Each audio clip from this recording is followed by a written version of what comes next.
तो अभी से कुछ वक्त पहले तक एमसीयू सिर्फ एसगार्डियन गॉड्स तक ही सीमित था, लेकिन अब मार्वल स्टूडियोज खुद को और एक्सपेंड कर रहा है और कई सारे नए गॉड्स को हमारे सामने ला रहा है, जिनके कुछ प्राइम एग्जांपल्स हैं इजिप्शियन गॉड्स और ग्रीक गॉड्स। और अब इनमें से ज्यादातर गॉड्स हमें थॉर लव एंड थंडर के अंदर दिखाए जाने वाले हैं। तो इसीलिए आज की इस वीडियो के अंदर हम उन सभी गॉड्स और पावरफुल एंटिटीज के बारे में जानने वाले हैं जो कि थॉर लव एंड थंडर के अंदर अपीयर हो सकते हैं। तो ये वीडियो काफी इंटरेस्टिंग होने वाली है, इसीलिए इसे पूरे एंड तक जरूर देखें। लेकिन अगर आप हमारे चैनल पर नए आ गए हैं तो सब्सक्राइब के लाल बटन को दबाकर चैनल को सब्सक्राइब जरूर कर लें, ताकि ऐसी कोई भी नई और कमाल की वीडियो आपसे कभी भी मिस ना हो। वैसे भी कुछ दिन पहले हमने गॉड द गॉड बुचर और सिम्बियोट्स के गॉड नल के बीच एक बैटल कंपैरिजन किया था और ये जाना था कि मार्वल के इन दोनों ही पावरफुल विलन्स में से कौन ज्यादा पावरफुल है। और अब उस वीडियो को देखने के बाद बहुत से सब्सक्राइबर्स अब God the God butcher versus Thanos के बैटल कंपैरिजन पर भी वीडियो चाहते हैं और ये जानना चाहते हैं कि क्या God the God butcher Thanos से ज्यादा पावरफुल है या फिर नहीं। तो इसीलिए आप सभी के इतने रिकमेंडेशन पर हम बहुत ही जल्द वो वीडियो आपके सामने लाने वाले हैं। इसीलिए अगर आप उस वीडियो के लिए इंटरेस्टेड हैं तो कमेंट सेक्शन में गॉड वर्सेस थैनोस लिखना ना भूलें, क्योंकि आप लोगों के लाइक और कमेंट से ही हमें मोटिवेशन मिलता है। तो आइए अब इन सारी बातों को सेट करते हुए आज की इस कमाल की वीडियो को स्टार्ट करते हैं।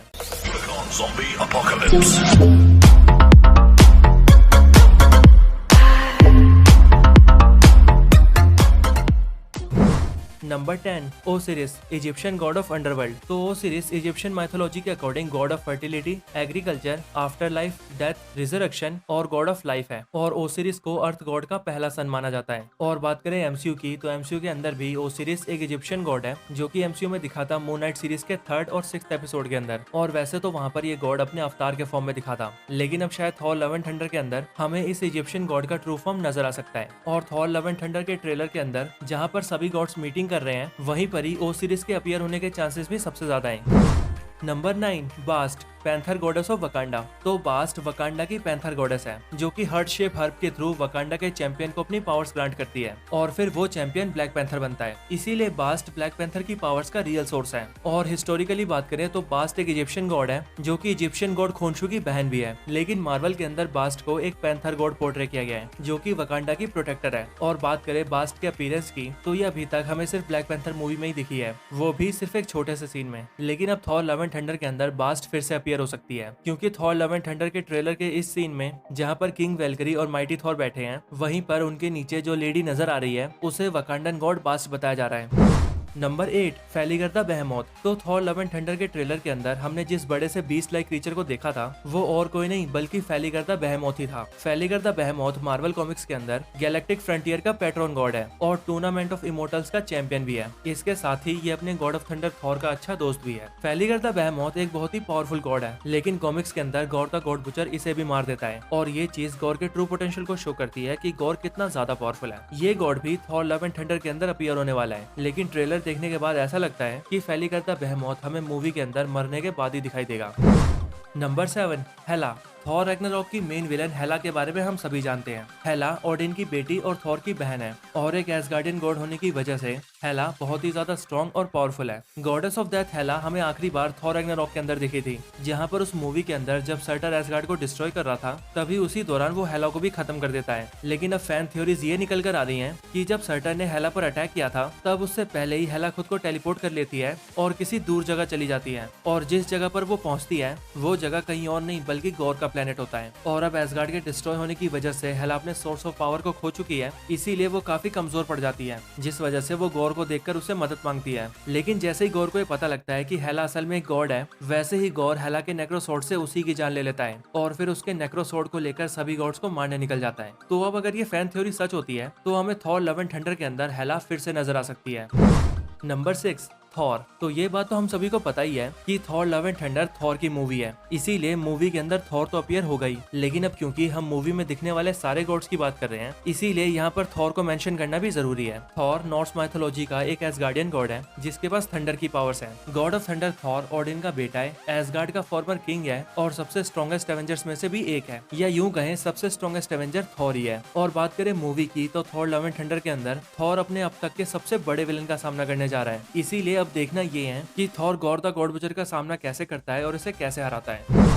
Number 5, Uatu the watcher. तो उआटू द वॉचर वॉचर्स नाम की एक रेस से बिलोंग करता है, जो कि मार्वल कॉमिक्स के अंदर एक बहुत ही एंशिएंट और पावरफुल स्पीशीज है। और मार्वल कॉमिक्स के अंदर ऐसा माना जाता है कि सबसे पहले इसी रेस का क्रिएशन हुआ था, जिस वजह से इनके पास कॉस्मिक पावर्स भी है। और हमने व्हाट इफ सीरीज के अंदर देखा था कि ये वॉचर्स कुछ भी नहीं करते और सिर्फ खड़े होकर यूनिवर्स में होने वाले इवेंट्स को देखते हैं। लेकिन शुरुआत में ऐसा नहीं था, बल्कि शुरुआत में ये वॉचर्स अलग अलग प्लैनेट्स पर जाकर वहाँ की रेस और सिविलाइजेशन को एडवांस करने में उनकी हेल्प करते थे। और ऐसे ही इन्होंने प्रोसिलियंस नाम के एक प्लेनेट पर जाकर वहाँ के लोगों को एटॉमिक टेक्नोलॉजी प्रोवाइड की थी, ताकि उस प्लेनेट के लोग खुद को ग्रो कर सकें। लेकिन जब कुछ वक्त बाद वॉचर्स ने वापस आकर देखा तो उस प्लेनेट के लोगों ने एटॉमिक टेक्नोलॉजी से न्यूक्लियर वॉर करके एक दूसरे को ही खत्म कर दिया था। और फिर ये सब देखने के बाद उन सभी वॉचर्स ने फैसला किया कि वो सभी अब कुछ भी नहीं करेंगे और सिर्फ खड़े होकर देखेंगे। ये द वॉचर्स एमसीयू में भी एग्जिस्ट करते हैं, जो कि एमसीयू में सबसे पहले अपीयर हुए थे guardians of the Galaxy volume 2 के अंदर, जहाँ पर हमने स्टैन ली को 3 वॉचर्स से बात करते हुए देखा था। लेकिन अब ऐसा लगता है कि Thor love and thunder movie के साथ हमें वॉचर्स का क्लियर लुक दिखाया जाएगा। Number 4, Zeus. तो जियोस एंशिएंट ग्रीक माइथोलॉजी के अंदर गॉड ऑफ द स्काई है और जियोस को सभी ह्यूमंस और गॉड्स का रूलर, प्रोटेक्टर और फादर भी कहा जाता है। और बात करें मार्वल कॉमिक्स की, तो मार्वल कॉमिक्स के अंदर जियोस का फर्स्ट अपीयरेंस हुआ था साल 1949 में आई वीनस के इशू 5 के अंदर, जहाँ पर जियोस की ओरिजिन को लगभग ग्रीक माइथोलॉजी से इंस्पायर होकर ही बताया गया था। और ये मेंशन किया गया था कि जियोस टाइटन्स क्रोनक्स और रिया की 6th चाइल्ड है। एमसीयू के अंदर जियोस का रोल प्ले कर रहे हैं रसल क्रो, जो कि इससे पहले डीसी के मैन ऑफ स्टील जैसी मूवीज के अंदर भी काफी बड़े बड़े रोल कर चुके हैं। Number 3, Hercules. Hercules Marvel comics में सबसे पहले अपीयर हुआ था एवेंजर्स इशू 10 के अंदर, जो कि रिलीज हुई थी साल 1964 में। हरकुलिस ओलंपियन गॉड्स के किंग जियोस का बेटा है और जो पोजीशन नॉर्स मैथोलॉजी के अंदर थॉर की है, वही सेम पोजीशन ग्रीक मैथोलॉजी में हरकुलिस की है। हरकुलिस को गॉड ऑफ स्ट्रेंथ कहा जाता है और मार्वल कॉमिक्स के अंदर शायद कुछ ही ऐसे कैरेक्टर्स हैं जो कि स्ट्रेंथ के मामले में हरकुलिस से आगे हैं। हरकुलिस बचपन से ही बहुत ज्यादा स्ट्रॉन्ग है और जैसे जैसे इसकी एज बढ़ी है वैसे वैसे इसकी स्ट्रेंथ भी बढ़ती गई है। मार्वल कॉमिक्स के अंदर हरकुलिस इतना स्ट्रॉन्ग है कि एक बार ये सेंट्री तक को टक्कर दे चुका है और तो और ये एक बार पूरे न्यूयॉर्क सिटी को अपने हाथों से उठा चुका है। इसीलिए अब अगर हरकुलिस एमसीयू में अपीयर होता है तो ये अपनी स्ट्रेंथ से हम सभी को शॉक करने वाला है। Number 2, death. डेथ, जिसे मिस्टर्स डेथ या लेडी डेथ भी कहा जाता है, मार्वल की एक बहुत ही पावरफुल एंटिटी है और मार्वल कॉमिक्स के अंदर ये यूनिवर्स के जन्म के साथ ही पैदा हुई है। और जब डेथ का जन्म हुआ था तब इसके साथ और भी कई कॉस्मिक एंटिटीज जुड़ी हुई थी।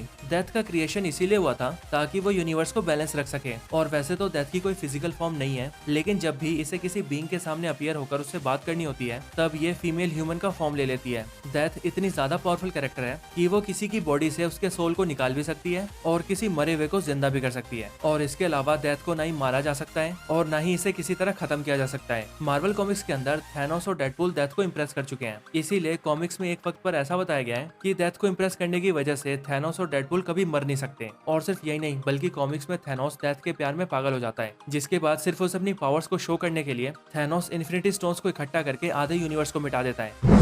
Number 1, the living tribunal. तो अब doctor strange in the multiverse of madness के बाद एमसीयू के अंदर बहुत सारे बड़े बड़े कैरेक्टर्स अपीयर होने वाले हैं और इन्हीं पावरफुल और कॉस्मिक कैरेक्टर्स में से एक कैरेक्टर है the living tribunal. Living tribunal Marvel comics का एक बहुत ही पावरफुल कॉस्मिक बीइंग है, जो कि तभी से एग्जिस्टेंस में है जब से मार्वल के मल्टीवर्स की शुरुआत हुई है। लिविंग ट्राइब्यूनल दिखने में एक गोल्डन बॉडी ह्यूमनाइड की तरह है, जिसके टोटल 3 सर है और इसका हर एक सर अलग पर्सनैलिटी को रिप्रेजेंट करता है, यानी कि इक्वालिटी, नेसेसिटी और वेंजेंस। इसके साथ ही लिविंग ट्राइब्यूनल पूरे मार्वल मल्टीवर्स के अंदर सिर्फ एक ही है और मार्वल कॉमिक्स के अंदर गैलेक्टस, डेथ और इटर्निटी जैसे पावरफुल एंटिटीज भी लिविंग ट्राइब्यूनल के ही ऑर्डर्स को फॉलो करते हैं। मार्वल स्टूडियोज लिविंग ट्राइब्यूनल को लेकर काफी पहले से रेफरेंसेस दे रहा है और थॉर लव एंड थंडर के ट्रेलर में भी हमने इसके ईस्टर एग्स को फाइंड किया है। इसीलिए ये सारी चीजें यही इंडिकेट करती हैं कि मार्वल स्टूडियोज जल्दी ही लिविंग ट्राइब्यूनल जैसे पावरफुल कॉस्मिक एंटिटी को एमसीयू का पार्ट बनाने वाला है और इसकी शुरुआत Thor love and thunder movie से हो सकती है। तो यही वो सारे गॉड्स और पावरफुल एंटिटीज हैं जो कि अब हमें Thor love and thunder movie में नजर आ सकते हैं। वैसे पॉसिबिलिटीज तो इनफाइनाइट है, इसीलिए ऐसा होना भी पॉसिबल है कि हमें मूवी के अंदर इससे भी ज्यादा गॉड्स दिखाई दें। वैसे वीडियो आपको कैसी लगी मुझे कमेंट करके जरूर बताएं और अगर वीडियो आपको अच्छी लगी हो तो इसे लाइक जरूर करें। और जैसा कि मैं वीडियो की स्टार्टिंग में भी बता चुका हूँ कि अगर आप गॉड द गॉड बुचर और मैड टाइटन थैनोस के बीच एक बैटल कंपैरिजन वीडियो चाहते हैं तो हमें कमेंट करके जरूर बताएं और कमेंट सेक्शन में गॉड वर्सेस थैनोस जरूर लिखें। इसके साथ ही अगर आप थॉर से जुड़ी और कमाल की वीडियोस देखना चाहते हैं तो आप हमारी top 10 most powerful Asgardian gods, top 10 most powerful Asgardian weapons, top 10 most powerful versions of Thor और टॉप 10 कैरेक्टर्स हु लिफ्टेड म्यूनिट जैसी कमाल की वीडियोस देख सकते हैं। मैं इन सभी वीडियोस का लिंक डिस्क्रिप्शन में भी डाल दूंगा, तो आप चाहें तो डायरेक्टली वहां से भी चेकआउट कर सकते हैं। तो इस वीडियो को यहीं पर एंड करते हैं। ये वीडियो अच्छी लगी हो तो इसे लाइक जरूर करें, चैनल को सब्सक्राइब नहीं किया तो भी कभी सब्सक्राइब करें। मैं आपसे मिलता हूँ ऐसे किसी और बेहतरीन वीडियो में, तब तक के लिए गुड बाय।